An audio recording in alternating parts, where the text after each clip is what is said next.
हम सब के लिए गर्व और गौरव का क्षण है। माननीय प्रधानमंत्री जी संविधान को नमन कर रहे हैं। भारत माता की, भारत माता की, वंदे वंदे वंदे वंदे। स्वागत है भाई, स्वागत है। और ये जो यहाँ दिखता है ना पवन, ये पवन नहीं, आंधी है।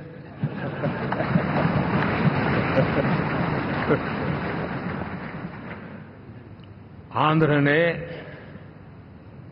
इतना बड़ा हमारे प्रति जनमत दिया है। हिंदुस्तान के लिए एक सामान्य मानवीय की विकास की जो जिजीविषा है उसका प्रतिबिंब है। और महाप्रभु जगन्नाथ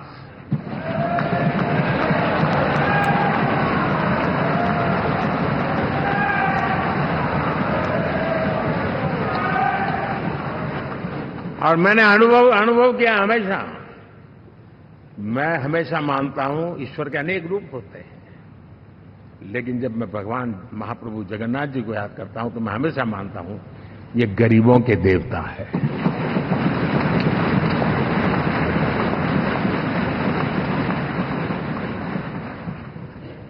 और वहां जो क्रांति रूप परिणाम आया है, मैं इसे एक रिवॉल्यूशन देख रहा हूं।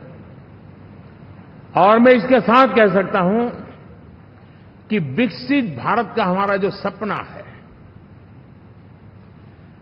आने वाले 25 वर्ष, पहले मैंने 10 साल कहा था, यहां मैं 25 साल कह रहा हूं।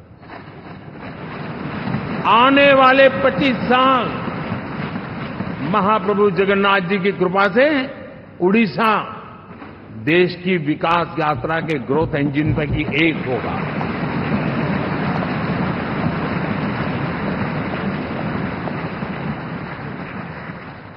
साथियों, हम लोग जब 4 जून के नतीजे चल रहे थे, मैं तो अपने काम में कुछ व्यस्त था। बाद में फोन आना शुरू हो गए,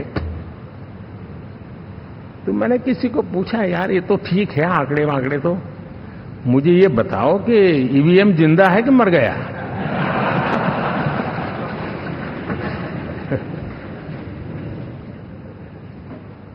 क्योंकि ये लोग तय करके बैठे थे कि भारत के लोकतंत्र और लोकतंत्र की प्रक्रिया के प्रति विश्वास ही लोगों का उठ जाए, और लगातार ईवीएम को गाली देना। और मुझे तो लगता था कि शायद इस बार वो ईवीएम की अर्थी का जुलूस निकालेंगे, लेकिन 4 जून शाम आते आते उनको ताले लग गए, ईवीएम ने उनको चुप कर दिया। ये ताकत है भारत के लोकतंत्र की, ये ताकत है भारत की निष्पक्षता की, ये भारत की ताकत है भारत के चुनावी तंत्र की, चुनाव आयोग की। और मैं मानता हूं कि ये आशा करता हूं कि 5 साल तो अब ईवीएम शायद मुझे नहीं सुनाई देगा, लेकिन जब 29 में हम जाएंगे तो फिर से शायद ईवीएम को लेकर के नाचने की शुरुआत करेंगे, क्योंकि इनके सुधरने की संभावना बहुत कम है। आप देखिए, चुनाव के समय मैंने पहली बार देखा, शायद हर तीसरे दिन इलेक्शन कमीशन के काम में रुकावट आए, इसके लिए सुप्रीम कोर्ट के दरवाजे खटखटाए गए, भांति भांति की एप्लीकेशन, और एक ही टोली थी।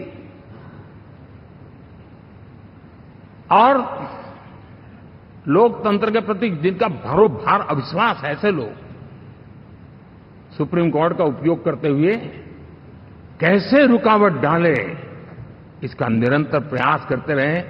और चुनाव आयोग की ताकत का एक बड़ा हिस्सा अदालतों में, इस पीक अवर्स में, चुनाव के पीक अवर्स में, यानी कितनी निराशा लेकर के ये लोग मैदान में आए थे कि उन्होंने पूरा हमला उसी इंस्टीट्यूट पे लगा दो ताकि चुनाव के कोई भी परिणाम आए हम दुनिया के सामने भारत को भी बदनाम कर लें, ये षड्यंत्र का हिस्सा था दोस्तों।